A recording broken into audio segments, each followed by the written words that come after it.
Welcome to Season 6 of the Leaderboard game. Inside the box you'll find a new third wave water card containing 2 different water profiles. Water is an important component to brew a great cup of coffee, and an even more important component if you want to win Leaderboard. So why are there 2 water profiles? To help you win, of course. The card contains more information about the water profiles provided, as well as a link to important blog posts with more information using the QR code in the corner of the card once opened. The link to the blog will be provided in the description below. Let's jump in and share the basics of how to create your third wave water so you can get started. Add 1 packet of third wave water minerals to 1 gallon of distilled water. Shake until the minerals are dissolved. Then add to your kettle to heat for cupping. If you cannot find distilled water, then use reverse osmosis water, deionized water, or water from a zero water filter.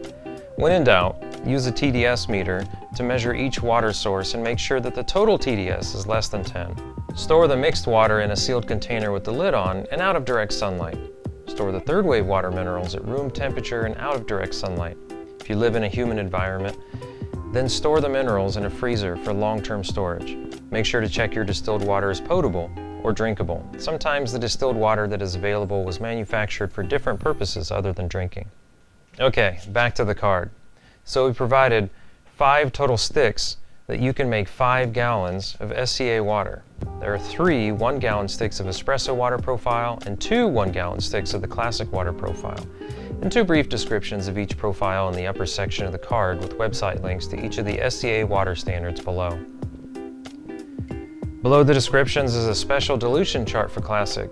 We will provide a link to the dilution chart for espresso in the blog link, which is located in the description below. The dilution chart will help you understand some of the primary variables that are changing when you use one of the sticks with different concentrations of water. Since each stick is dosed so it is added to 1-gallon jug, this will be helpful to see which primary variables are changing and how. Both water profiles provided meet the SCA water standards. The older SCAA standard is the classic profile, which uses a touch of sodium chloride, whereas the espresso profile meets the most recent SCA water standards, not using any of the chlorides, which is very important for your espresso machine. Quick side note, never ever use chlorides in your espresso machine, or be prepared to change the boiler early since chlorides will cause corrosion. Okay, so both water profiles meet the SCA water standards. What now? The espresso profile is preferred by many third wave waters partners like Cup of Excellence for their cupping protocols. The reason is that it contains double the buffer of the classic profile and no sodium chloride. Buffer is also called alkalinity, which is the ability of the water to buffer or inhibit an acid. This creates slightly less acidic profile and can be perceived as more balanced. The classic profile, however, provides a larger range to acquire the sweet spot in coffee. You know, those brighter, more acidic floral and berry notes that many of us in specialty coffee typically enjoy the most. So here's the secret with these 2 water profiles. If you cup a coffee using both water profiles, you should be able to discern a larger range of flavor notes of each coffee and therefore help you more accurately discover its true origin per the game. There are many ways to use these 2 water profiles to play the game, but we outline 2 basic methods to help you get started. For method 1, cup each profile with both waters simultaneously. For method 2, cup each coffee only with the espresso profile or the classic profile, which was used in previous seasons of Leaderboard. For method 1, you will need at least 2 1-gallon jugs so that you can mix each water separately. Mix the espresso profile in 1 1-gallon jug and mix the classic in a separate 1-gallon jug. This will also require multiple kettles to effectively perform the cupping. Place the coffees in the middle of the table and the cups on either side of the coffee. Add the espresso profile to the cups on one side and add the classic profile to the cups on the other side. After each coffee's crust is broken, start cupping the coffees brewed with the espresso profile and write down your initial tasting notes. Then cup each coffee with the espresso profile again to validate your initial notes, but this time taste the classic profile cup to help discover the new, brighter notes to help dial in each coffee's origin. For method 2, just perform the same steps using only the espresso profile or the classic profile, writing down your tasting notes as you cup. We believe the game will be more fun using Method 1 to help you discern the differences in tasting notes between the two water profiles to help win the game, but definitely feel free to choose the method that you prefer. There are more methods to cup the coffees for this game using the two water profiles, as the recent World Aeropress Championship demonstrated.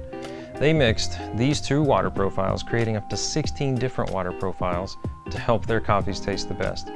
In 2022, we sponsored the World Aeropress Competition to help with their unique issue of requiring surrogates to brew for the Aeropress competitors.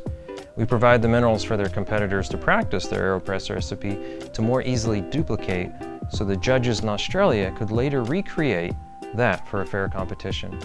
Here is Tim at WAC explaining more about Third Wave Water's involvement during the competition this past March. We had a few people on the chat on YouTube just asking about the water mineralization. Essentially, inside these boxes are two sachets, and these sachets contain concentrated minerals. And every water that you consume, whether it's spring water in a bottle, tap water here in Melbourne, whatever it is around the world, it has a certain and usually different makeup of minerals. And what Third Wave Water allows us to do is to standardise that. Water is something like 98, 99% of the brewed coffee that we're drinking. So in order to evaluate it accurately against the recipe that the competitors come up with, we need to be able to replicate the water exactly as well. So using these sachets, not only can we improve the general quality of the coffee that we're brewing, but we can standardise it. And that's really important in a competition like this, that we can take the instructions from one of our competitors and brew it as faithfully and as accurately as they would like us to here in Melbourne. So Third Wave Water have been absolutely brilliant in supporting us in this championship. They've shipped all the minerals to us, they've shipped the minerals to California and then to go out to all of the competitors. And honestly, I have no idea how we would have done the championship without that. Our goal is not to lead you on a rabbit trail too far off the path, so use the WAC methods at your own risk, since you only have 60 grams of coffee in each bag to cup, which is about 7 cuppings in each coffee based on 8¼ grams per cupping to 150 milliliter of water. We will provide more information as Season 6 continues to help answer questions and to do our best to help you understand water and its impact on coffee. Here's to another season of this amazing game. Let the cuppings begin.